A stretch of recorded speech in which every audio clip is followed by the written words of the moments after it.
One of my resolutions for the last couple of years has been to read more nonfiction books, because nonfiction does not have to be boring. It doesn't have to be scary, intimidating. So a lot of the ones that I read tend to be very beginner friendly, different topics, popular or not. And I wanted to start my year with a TBR pal. I feel like it makes a really big difference for me in terms of just reading them continuously. I will link down below other videos I've done on topic, reviewing all of the ones that I've read throughout the year, giving you the tips and tricks I had learned throughout that year. One thing that made the biggest difference for me in terms of reading more nonfiction has been to sit down every beginning of the year and make a list on the library website of the books that I want to read. So going through all the nonfiction books that they have and then add them to my hold or my waiting list. I do have a good amount of nonfiction that I haven't read yet on my shelf, so I do feel like throughout the year it will depend on what I'm in the mood for, but I still prepared a little bit of a pile just to give me an idea. Hopefully this will help you add more books to your own TBR, and again, I would recommend checking out my past videos reviewing all the ones that I read, since you can get all my favorites, the ones that I would recommend already.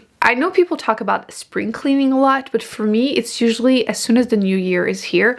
I don't know if it's because it's winter, we're stuck inside, I feel suffocated. I just want to get rid of everything that I own. So I'm realizing I added 3 books on the topic on my waiting list, so clearly I'm in the mood to just do that. So hopefully it will motivate me and give me some tips and tricks. I haven't tried any of these yet, so I can't tell you if they're good, but I will let you know which one is the best before the end of the year. The first one I'm seeing is Tidy Up Your Life, rethinking how to organize, declutter, and make space for what matters most. So I put the audiobook on my waiting list. It's only 6 hours, which is one of the tips I've shared in past videos. Audiobooks, first of all, work really well for me for nonfiction, unless they're really, really heavy and I'm trying to absorb a lot of the information. Audiobook is just an easy way for me to go through my books. I feel like I tend to read often before bed, and by that point I'm too tired to focus on a lot of nonfiction books. I don't feel like I'm going to retain the information as well, so audiobook is really good, especially if it's motivating you to do something like cleaning up. I can listen to it as I'm doing things. And another tip that I mentioned is that if you're intimidated by nonfiction, going for shorter ones, like you prepare your list of all the ones you're interested in and then start with the ones that are shorter. It will give you that satisfaction of, oh, I finished a couple books. It's much easier to go through them, and then eventually you'll feel more confident to go through the thicker one. I still have a box. I brought it down to 1 box, but I still have 1 box of things I haven't touched since I moved here, which is like 5 years ago. So it's needed. It's needed. Let me group them together. I also have Nobody Wants Your The author is called Messy Kondo, and that feels a bit suspicious, but The Art of Decluttering Before You Die. I ended up adding that one because I had put also this other one, the Swedish death one, which that one is popular. I think it's the first one I added to my TBR, and it's how to get rid of a bunch of stuff before you, which, to be fair, I don't expect to pass away anytime soon. We're gonna cross everything.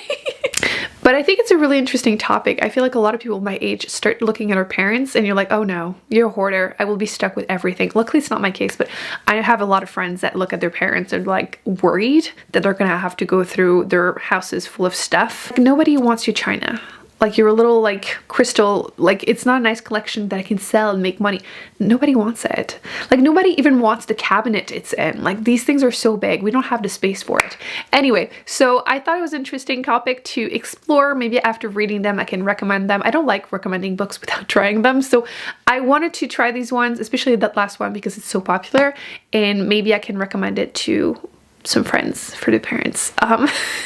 But again, in general, I do have some tendency to want to keep stuff just in case, so we're gonna go through my basement. Yeah, and by we I just mean me and that audiobook, because yeah. I also like to go through the popular nonfictions because they must be popular for a reason. I don't always agree with them, but it can be fun. I have actually a couple physical ones. Okay, for example, this author, I have read 2 of his other books. There's this biography of cancer and there's one about DNA. I'll put them on the screen.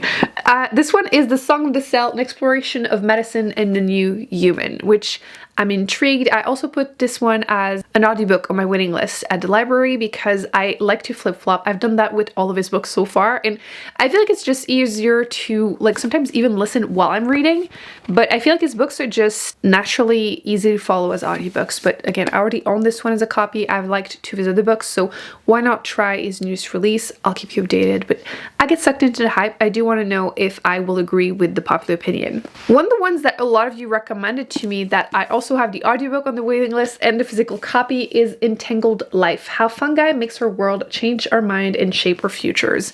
I think it's just a really interesting topic once again. Microbes, the microbiome, fungi. I've been really intrigued about these topics recently. I've been reading or watching documentaries, so that's another one that a lot of you told me was really excellent. So we'll see how beginner friendly it is. I know some of you told me it was. So I like to just try, you know, sampling different topics, and then when I find something I love, I will go deeper. So that's why I'm saying that I focus a lot on beginner friendly ones. This was recommended by you and I trust you. Actually, another one that was recommended, which one is it? I think this is the one.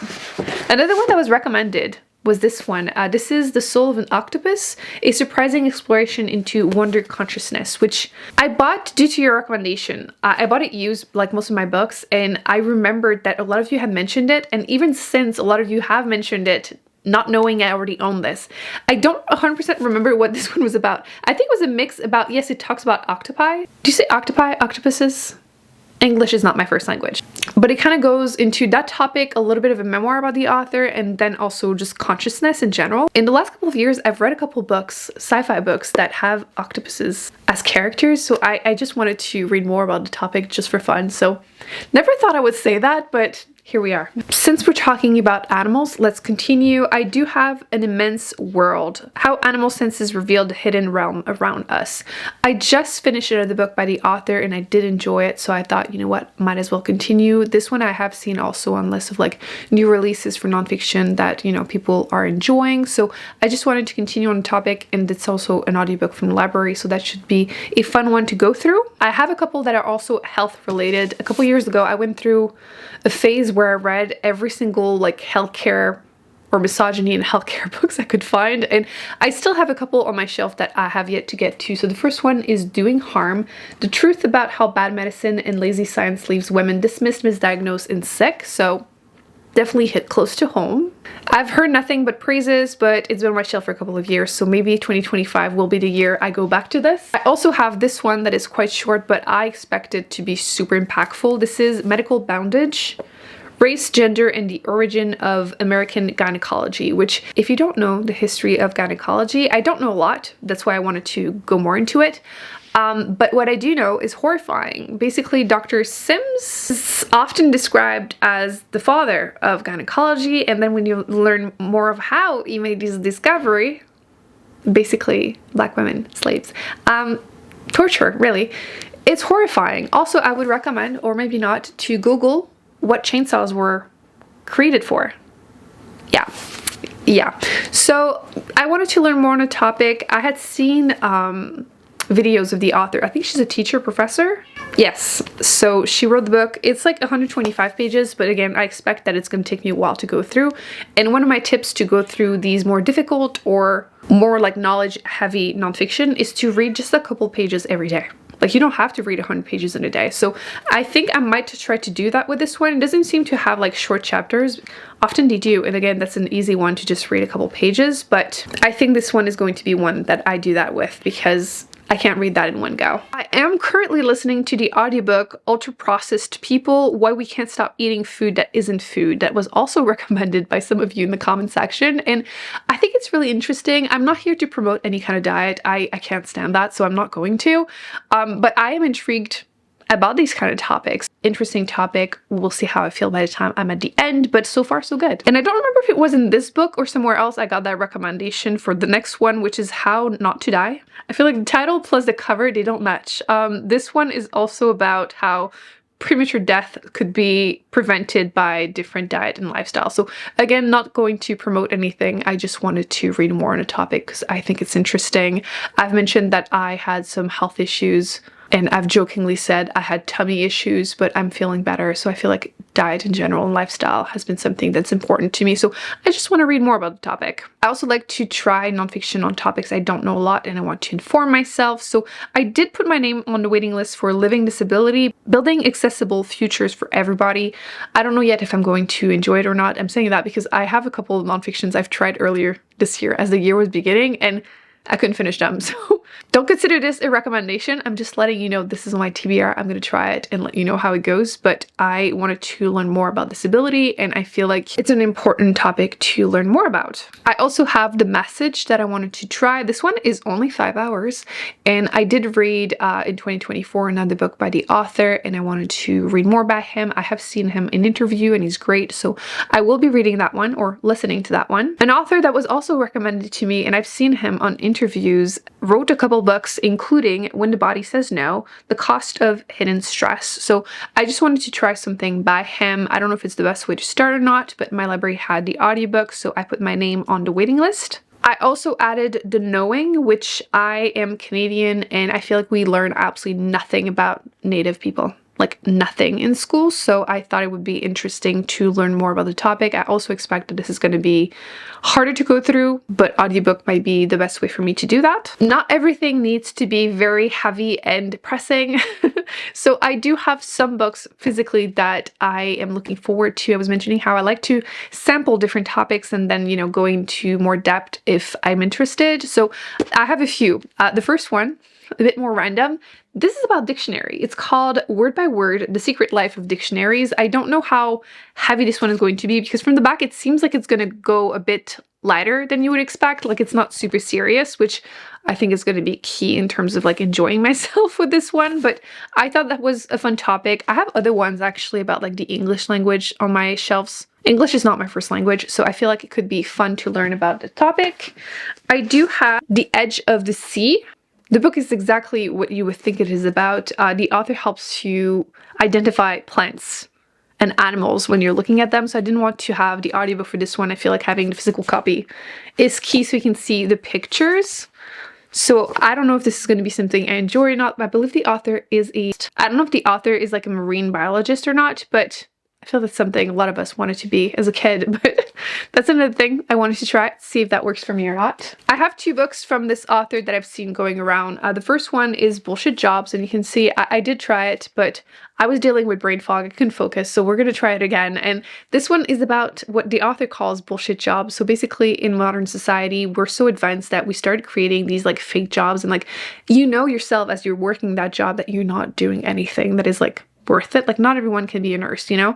So the author talks about that concept and how it affects us, the workers, society. So I thought this would be really interesting also. There's also by him this one called Debt, The First 5,000 Years. So it's about how debt was created, how fake it is, really money. Like this one is a bit thicker and a bit more intimidating, but again, I think that's the kind of book that if I read a couple pages every day, eventually you will finish it. And wait, how long is it? That's all the notes. Okay, it's about 400 pages. So I feel like if you read a couple pages every day for like 2 months, you'll eventually be done. I feel like I keep seeing books about finances online, and I feel like it's a topic that is so sensitive. I mean, there's a ton of grifters online. I don't want to read about crypto, but I have seen this one getting some good reviews and I wanted to give it a shot. So this is The Psychology of Money, Timeless Lessons on Wealth, Greed, and Happiness. So I wanted to give that one a shot. I feel like I used to see a lot of popular books like Rich Dad, Poor Dad, which now I think it came out the author was like $1 billion in debt or something. Like that's the person I'm supposed to get my recommendations from. So I'm hoping that this one is going to be good. It's not too thick, and again, so far I've seen positive reviews, so I'll keep you updated. I usually try to avoid self-help books because at this point I've realized they do not work for me, but some of them are more, you know, they're less. I did try to listen to Feel Good Productivity earlier this year, and I put it down like 36% into it because it felt a bit too toxic positivity. Like I know it's not where the author was trying to go, but that's kind of the vibes I was getting. So I don't know if I'm going to finish it or not, but I did try it. One of the books that I have currently on my wish list at the library is Filter World, How Algorithms Flatten Culture, which I thought that could be an interesting topic to explore. Another book that is like a weirdly specific topic to explore. I like to have a couple every year because again, I think it's really fun. This one is called Bite, An Incisive History of Teeth from Hagfish to Humans. Was it like a year or 2 ago I read one about butts? So I mean, it's only fair that we try something else, so why not bites? So I'll let you know. It's almost 8 hours long as an audiobook, so let's see if I learn new things. So these are most of the nonfiction books that I added to my TBR from the library, or the ones from my shelves that I really want to try and focus on in 2025. Hoping that this is going to be an amazing reading year for nonfiction. Would love to hear your thoughts if you have read any of these. Should I put them higher on my TBR? Get rid of them? Probably will still try them, but you know, leave me your opinions. Also leave me any other nonfiction books that you are personally interested in reading this year or you would like us to try. And I will be posting my review videos from past years for my nonfictions because I share more tips and tricks, and I will see you in my next video very soon. Bye.